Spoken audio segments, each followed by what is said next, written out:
तो दोस्तों welcome to एशटेक में आपका स्वागत है। इस वीडियो में मैं बात करने वाला हूँ Realme 13 प्लस की कुछ प्रोज एंड कॉन्स के बारे में। जी हाँ, वैसे तो ये स्मार्टफोन लॉन्च हुए 2-3 दिन हो गए हैं और मुझे पता आपने इससे रिलेटेड कई वीडियो देख ली है, वहाँ पर आपको इसके बारे में सारी जानकारी देखने को मिल गई होगी। तो मेरे हिसाब से आप लोगों को Realme 13 प्लस की प्रोज एंड कॉन्स दोनों एक ही वीडियो में देखने को नहीं मिली होंगी, या फिर मैं कहूँ कि कॉन्स तो आपको इस स्मार्टफोन के बारे में देखने को मिली नहीं होगी, क्योंकि ज़्यादातर यूट्यूबर आपको इसकी सिर्फ अच्छी अच्छी खूबियाँ या फिर फीचर्स प्राइस बताकर वीडियो को पोज करते थे। पर मैं ऐसा नहीं करूँगा। मैं आपको इस वीडियो में Realme 13 प्लस की खूबियाँ और कमियाँ दोनों बताऊंगा, जिन कारण आप एक अच्छा डिसीजन ले सकें। और इसकी प्राइस फीचर्स वगैरह बताकर आपका टाइम खराब करने वाला हूँ नहीं। मुझे पता आपने इससे रिलेटेड कई वीडियो देख लिए, फिर भी आपको इसके रिलेटेड कोई जानकारी लेनी है तो अपनी वीडियो पॉज कर लीजिएगा, वहाँ पर आपको सारी जानकारी देखने को मिल जाएगी।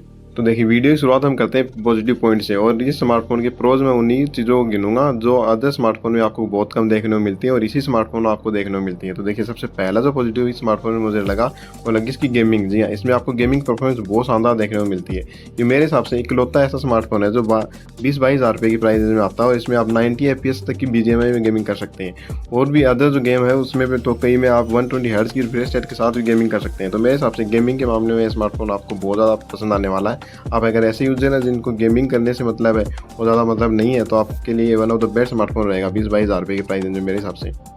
और बात करें Realme 13 प्लस की अगली खूबी की जो मुझे स्मार्टफोन में नजर आई वो है इसकी स्टोरेज टाइप में। जी हाँ, इसमें आपको UFS 3.1 वाली स्टोरेज टाइप देखने को मिलती है। वो भी मेरे हिसाब से इस प्राइस रेंज में बहुत कम देखने को मिलती है। Realme का ये स्मार्टफोन आपको UFS 3.1 वाली स्टोरेज टाइप के साथ देखने को मिलता है। वो मैं इस स्मार्टफोन में काफ़ी बड़ी खूबी कहूँगा, जिस कारण आप इस स्मार्टफोन की तरफ जा सकते हैं। और बात करें अगली प्रोज एंड खूबी की जो मुझे स्मार्टफोन में नजर आई वो है इसकी बैटरी और फास्ट चार्जिंग से रिलेटेड। जी हाँ, इसमें आपको एक तो 5000 mAh की बैटरी देखने को मिलती है, साथ साथ उसको चार्ज करने के लिए भी आपको इसके बॉक्स में 80 वोट की फास्ट चार्जिंग का सपोर्ट देखने को मिलता है। तो मेरे हिसाब से ये कॉम्बिनेशन काफ़ी बढ़िया हो जाता है, क्योंकि एक तो आपको बड़ी बैटरी देखने को मिलती है, साथ साथ उसको चार्ज करने के लिए आपको काफ़ी बढ़िया पावरफुल अच्छा चार्जर देखने को मिलता है। तो मेरे हिसाब से ये भी इस स्मार्टफोन की काफ़ी बड़ी खूबी कहूँगा मैं, जिस कारण आप इस स्मार्टफोन की तरफ जा सकते हैं। तो ये तो थे इस स्मार्टफोन के कुछ पॉजिटिव पॉइंट्स या प्रोज जो इस स्मार्टफोन में काफ़ी बढ़िया चीज़ दी गई मेरे हिसाब से, जो आधे स्मार्टफोन में आपको कम देखने को मिलती है। और अब बात करते हैं इस स्मार्टफोन की कुछ कॉन्स की या कमियों की जो मुझे इस स्मार्टफोन में नजर आई। देखिए, सबसे पहला जो नेगेटिव मुझे इस स्मार्टफोन में नजर आया वो है इसकी डिस्प्ले। जी हाँ, वैसे तो इसमें आपको सुपर एमोलेड डिस्प्ले देखने को मिलती है जो 120 हर्ट्ज की रिफ्रेश रेट को सपोर्ट करती है। तो इसमें प्रॉब्लम ये है कि इसमें आपको यूट्यूब पर जो HDR कंटेंट आप देखेंगे तो आपको लेगी में फील होगा। जी हाँ, इसमें आप HDR कंटेंट लेग के साथ देख सकते हैं, स्मूथ आपको एक्सपीरियंस देखने को नहीं मिलेगा यूट्यूब पर। साथ साथ इसमें आपको नेटफ्लिक्स वगैरह पर फुल HD का सपोर्ट देखने को नहीं मिलता है। ये सिर्फ आपको HD यानी कि 720p पे ही आपको कंटेंट दिखा सकता है। तो मेरे हिसाब से इसकी डिस्प्ले में थोड़ा और वर्क करने की जरूरत थी। वहाँ पर कम से कम फुल HD का सपोर्ट जरूर देना चाहिए था अदर जो प्लेटफॉर्म जैसे नेटफ्लिक्स वगैरह पर। तो मेरे हिसाब से इसकी ये काफ़ी बड़ी नेगेटिव पॉइंट कहूँगा कि इसमें आपको डिस्प्ले इतनी अच्छी देखने को नहीं मिलती है। तो बात करें Realme 13 प्लस की अगली नेगेटिव पॉइंट या कॉन्स की जो मुझे स्मार्टफोन में नजर आई वो है इसके सॉफ्टवेयर में। जी हाँ, इसमें आपको एक तो बहुत सारे ब्लोटवेयर देखने को मिलते हैं, साथ साथ इसमें आपको आलतू फालतू नोटिफिकेशन आती रहती हैं। तो वो तो चलो कोई बात नहीं, आप उनको बंद कर सकते हैं और ब्लोटवेयर को भी काफ़ी हद तक हटा सकते हैं, वो तो चल जाता है। पर इसमें मेन प्रॉब्लम ये है कि इसमें आपको जो थर्ड पार्टी ऐप है उसमें 60 हर्ट्ज की रिफ्रेश रेट देखने को मिलती है। जी हाँ, इसमें आप 120 हर्ट्ज की रिफ्रेश रेट को वहाँ पर इस्तेमाल ही नहीं कर सकते।